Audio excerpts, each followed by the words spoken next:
There's a harsh truth about emotional maturity that most women refuse to face. You can spend decades building walls, collecting achievements, and perfecting your image, but until you master these 6 specific attitudes, you'll remain emotionally fragile, reactive, and dependent on others for your sense of worth. The difference between a woman who crumbles at the first sign of rejection and one who stands unshakable isn't age, experience, or even wisdom. It's these precise psychological shifts that transform your entire relationship with yourself and the world around you. I've spent over 30 years studying human behavior, and I can tell you with absolute certainty that emotional strength isn't something you're born with. It's built through specific practices that most women actively avoid because they require confronting uncomfortable truths about how we've been conditioned to seek validation. Recent research from the American Psychological Association shows that 68% of women over 55 with high self-esteem report significantly less emotional impact from major life disruptions compared to younger women. The key factor? They've developed what I call radical autonomy, a complete restructuring of where their emotional security comes from. But here's what troubles me. Too many mature women are still operating from patterns that keep them emotionally dependent, seeking approval from people who don't deserve their energy, and measuring their worth by external validation. You might think you're strong because you've survived difficult relationships, raised children, or built a career. But survival isn't the same as being emotionally unshakable. True emotional strength means you don't need anyone's permission to feel good about yourself, and you don't collapse when others withdraw their approval. The first attitude that separates emotionally unshakable women from those who remain fragile is complete emotional autonomy. This isn't about being independent in practical matters like paying your bills or living alone. This is about severing the psychological umbilical cord that connects your emotional state to other people's moods, opinions, and behaviors. Most women, even successful ones, still function as emotional sponges, absorbing the anxiety, anger, and disappointment of everyone around them. Let me give you a concrete example. Maria, a 58-year-old executive, came to see me because she was exhausted from constantly managing her adult daughter's emotional crises. Every time her daughter called upset about work, relationships, or money, Maria would spend hours trying to fix the problem, losing sleep and carrying the emotional weight for days. She believed this made her a good mother. In reality, it made her emotionally dependent on her daughter's well-being for her own peace of mind. Maria had built her identity around being needed, which meant she was actually terrified of her daughter becoming truly independent. The psychology behind this pattern runs deep. From childhood, women are conditioned to be emotional caretakers, to read the room, to smooth over conflicts, and to prioritize everyone else's comfort over their own emotional boundaries. This creates what psychologists call enmeshed identity, where you literally don't know where you end and others begin. Your happiness becomes contingent on whether the people around you are happy. Your anxiety spikes when others are stressed. Your self-worth fluctuates based on how well you can manage other people's problems. Here's the uncomfortable truth most women don't want to hear. When you make your emotional state dependent on others, you're not being loving or caring. You're being controlling. You're trying to manage outcomes you have no control over because you can't tolerate the discomfort of not knowing how others will handle their own lives. This isn't mature love. It's emotional codependency disguised as virtue. Emotional autonomy means you maintain your inner equilibrium regardless of the emotional storms happening around you. When someone you care about is struggling, you can offer support without absorbing their pain. When someone is angry with you, you can listen without immediately trying to fix their feelings or defend yourself. When someone withdraws their approval, you don't question your entire worth as a person. This doesn't make you cold or uncaring. It makes you genuinely helpful because you're responding from a place of strength rather than reactive anxiety. The second attitude that creates unshakable emotional strength is radical self-acceptance. This goes far beyond positive thinking or self-affirmation mantras. Radical self-acceptance means you stop trying to be perfect, stop hiding your flaws, and stop apologizing for taking up space in the world. Most women, especially as they age, carry decades of accumulated shame about their bodies, their choices, their failures, and their limitations. This shame becomes a constant background noise that undermines every decision and relationship. I remember working with Elena, a 62-year-old artist who had spent her entire adult life apologizing for her ambitions. She would preface every conversation about her work with disclaimers about how she wasn't really that talented, how she was probably too old to pursue her dreams, and how she didn't want to seem selfish for focusing on her art. She had internalized the message that women should be humble, self-deprecating, and focused on others' needs. Every time she created something beautiful, she immediately found reasons why it wasn't good enough. This pattern of self-rejection creates emotional fragility because you're constantly at war with yourself. You can't be unshakable when you're your own worst enemy. When you don't accept yourself, you desperately need others to accept you, which gives them enormous power over your emotional state. You become hypervigilant about signs of disapproval, constantly scanning for evidence that you're not good enough, smart enough, or worthy enough. The psychology of self-rejection often stems from childhood experiences where love was conditional on performance, behavior, or achievement. You learned that you had to earn approval by being good, helpful, or perfect. As an adult, you continue this exhausting performance, never feeling secure because you know that if people really knew your flaws, they might withdraw their love. This creates a constant state of emotional anxiety that makes you reactive to criticism and desperate for reassurance.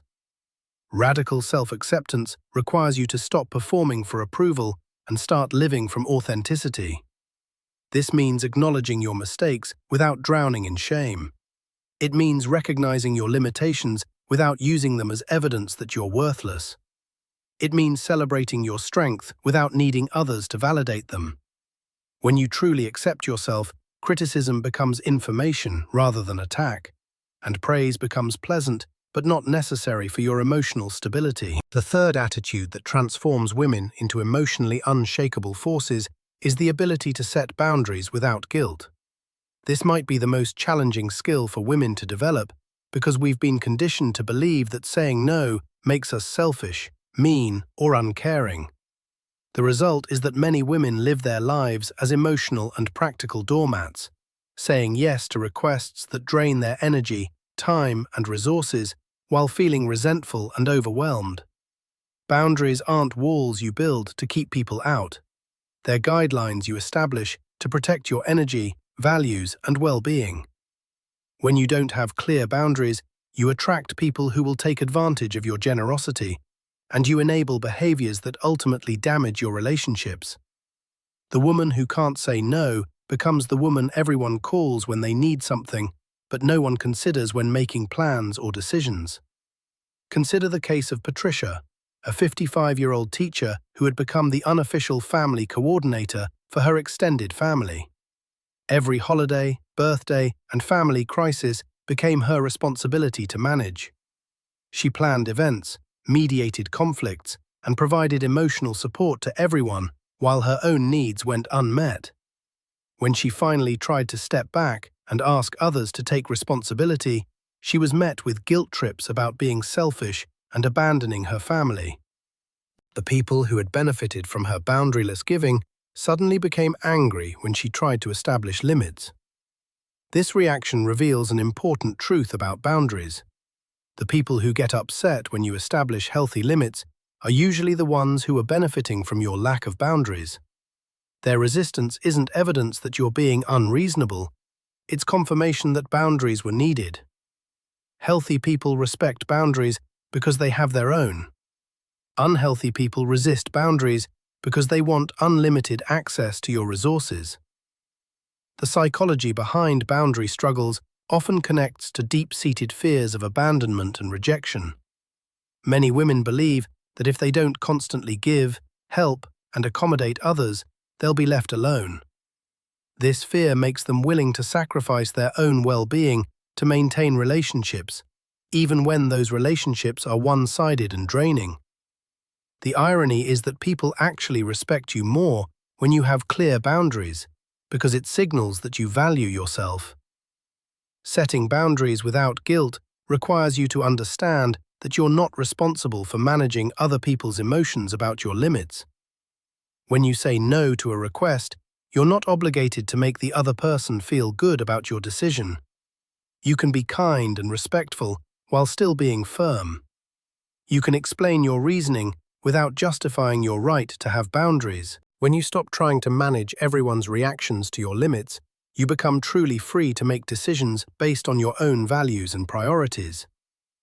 The fourth attitude that creates emotional unshakability is complete independence from external validation. This doesn't mean you become indifferent to feedback or isolated from others.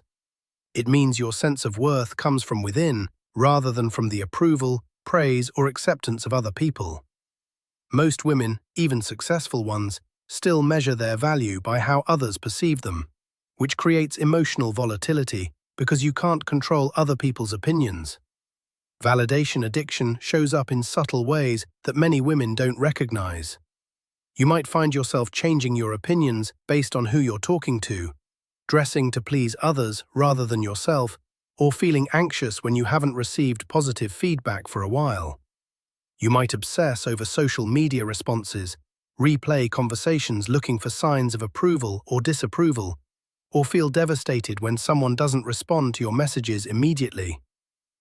I worked with Carmen, a successful businesswoman in her early 60s, who had built a thriving company but still felt empty because she was constantly seeking recognition from industry peers who didn't even respect her values. She would attend networking events and conferences, desperately trying to impress people whose opinions shouldn't have mattered to her. When she didn't receive the acknowledgement she craved, she would question her entire business strategy and personal worth. The psychology of validation seeking often develops from childhood experiences where attention and approval were scarce or unpredictable. You learn to perform for love, to achieve for recognition, and to please others for acceptance. As an adult, you continue seeking the approval you didn't consistently receive as a child. But no amount of external validation can fill that internal void, because the problem isn't that others don't approve of you enough. It's that you don't approve of yourself. Independence from external validation requires developing what I call internal authority. This means you become the primary source of feedback about your worth, your choices, and your direction in life. You can appreciate compliments without needing them, and you can hear criticism without being destroyed by it. Your emotional stability comes from your own assessment of whether you're living according to your values and working toward your goals. When you stop needing others to validate your worth, you become incredibly powerful, because no one can manipulate you with approval or rejection. You make decisions based on your own judgment, rather than what will get you the most positive response. You speak your truth even when it's unpopular. You pursue goals that matter to you even when others don't understand them. This independence makes you magnetic, because people are drawn to those who are secure in themselves. The fifth attitude that transforms women into emotionally unshakable beings is resilience in the face of rejection and loss. This isn't about becoming hard or indifferent to pain. It's about developing the psychological strength to experience disappointment, heartbreak, and failure without letting these experiences define your worth or derail your life direction. Most women take rejection personally, interpreting it as evidence of their inadequacy rather than as information about compatibility or circumstances. Rejection resilience means you understand that not everyone will like you, choose you, or appreciate what you offer. And that's perfectly normal, rather than a personal failing. When someone ends a relationship, doesn't hire you for a job, or excludes you from an activity, you don't immediately assume it's because you're not good enough. You consider multiple explanations and focus on what you can learn, rather than what you can regret. I remember working with Isabella, a divorced woman in her late 50s who was terrified of dating because she couldn't handle the possibility of rejection. She had interpreted her divorce as proof that she was unlovable, and the thought of experiencing that pain again kept her isolated and lonely. Every time a potential romantic interest didn't pursue her, she saw it as confirmation of her unworthiness, rather than as a simple mismatch of interests or timing. The psychology behind rejection sensitivity often stems from early experiences of abandonment, criticism, or conditional love. When you're rejected as a child, whether through neglect, harsh criticism, or emotional unavailability from caregivers, you develop hypervigilance about signs of rejection in adult relationships. You become so focused on avoiding rejection that you either don't take risks or you become desperate and clingy, which ironically increases the likelihood of rejection. Rejection resilience requires you to separate the experience of being rejected from your identity as a person. When someone doesn't choose you, it doesn't mean you're unchosen.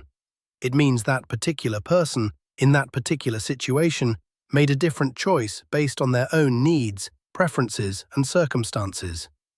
Their decision says more about them than it does about you. This perspective allows you to experience disappointment without devastation and to keep moving forward without carrying the weight of every rejection as evidence of your inadequacy. Resilient women understand that rejection often protects you from situations that wouldn't have served your highest good anyway.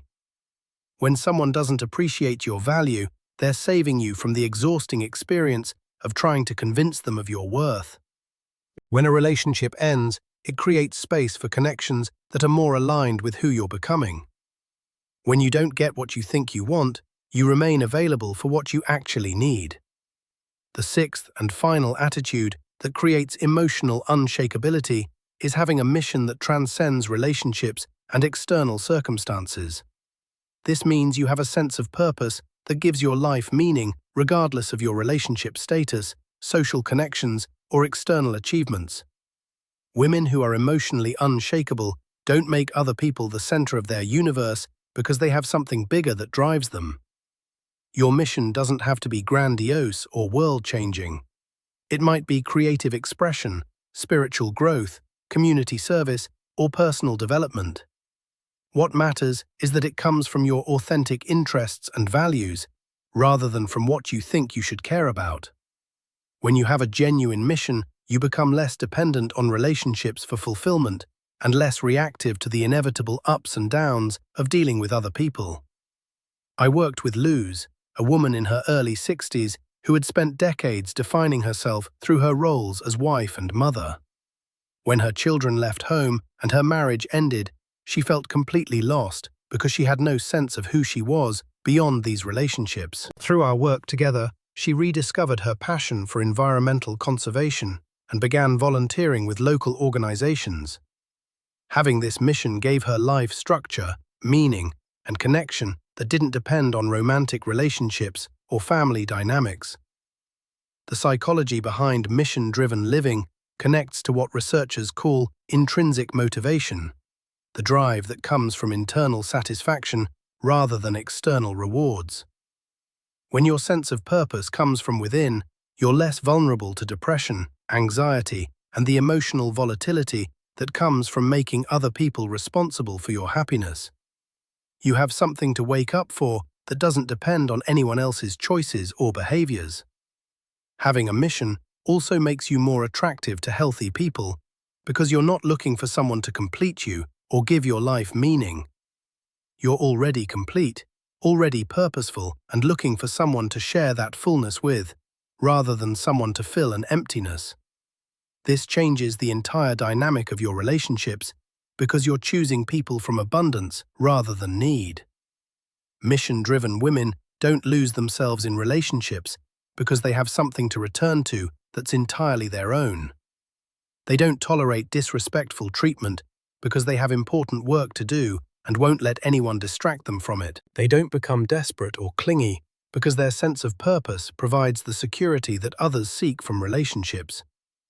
Now let me tell you something that might make you uncomfortable, but could change everything about how you see yourself and your relationships. If you've been reading this and feeling defensive, making excuses for why these attitudes don't apply to you, or thinking about all the reasons why other people make it impossible for you to be emotionally strong, you're proving exactly why you need this transformation. Emotional fragility always looks for external reasons to explain internal problems. The woman who is truly emotionally unshakable doesn't need perfect circumstances to maintain her equilibrium. She doesn't need everyone around her to be healthy, supportive, or understanding. She doesn't need life to be fair, predictable, or easy. She has developed the internal resources to remain stable regardless of external chaos, because her emotional security comes from within rather than from her environment. This isn't about becoming cold, detached, or indifferent to others. It's about becoming so secure in yourself that you can love more freely, give more generously, and connect more authentically, because you're not doing it from a place of need or fear. When you don't need others to validate your worth, you can appreciate them for who they are, rather than for what they do for your ego. When you're not afraid of rejection, you can be honest about your thoughts and feelings. When you have clear boundaries, you can be generous without resentment. The path to becoming emotionally unshakable isn't comfortable. It requires you to confront patterns you've probably carried for decades, to disappoint people who benefit from your emotional availability, and to sit with the discomfort of not knowing how others will react to your changes. Many people in your life won't understand or support your transformation because your emotional independence threatens their ability to control or manipulate you. But here's what I promise you. Once you develop these 6 attitudes, once you become truly emotionally autonomous, self-accepting, boundaried, validation independent, rejection resilient, and mission-driven, you'll wonder how you ever lived any other way. You'll look back at your former self with compassion, but also with amazement at how much energy you wasted trying to manage things that were never your responsibility. You'll discover that the approval you were desperately seeking from others pales in comparison to the deep satisfaction of approving of yourself. You'll realize that the rejection you were so afraid of actually protected you from situations that would have compromised your values or drained your energy. You'll understand that the boundaries you were afraid to set were exactly what your relationships needed to become healthier and more authentic. The world needs more emotionally unshakable women. It needs women who know their worth, speak their truth, and refuse to diminish themselves to make others comfortable. It needs women who can love deeply without losing themselves, who can give generously without becoming depleted, and who can face life's inevitable challenges with grace and strength. You have the capacity to become this woman. Not someday, not when circumstances improve, not when other people change, but right now, with the life you currently have and the relationships you're currently in. The question isn't whether you can develop these attitudes.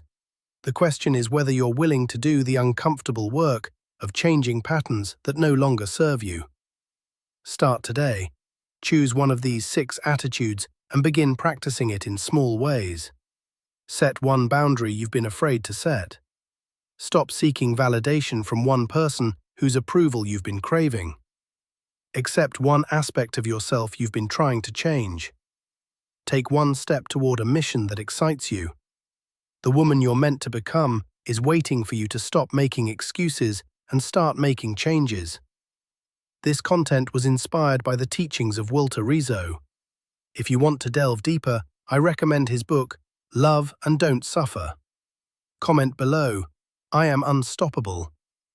If this video resonated with you, share it with a friend who needs to hear this.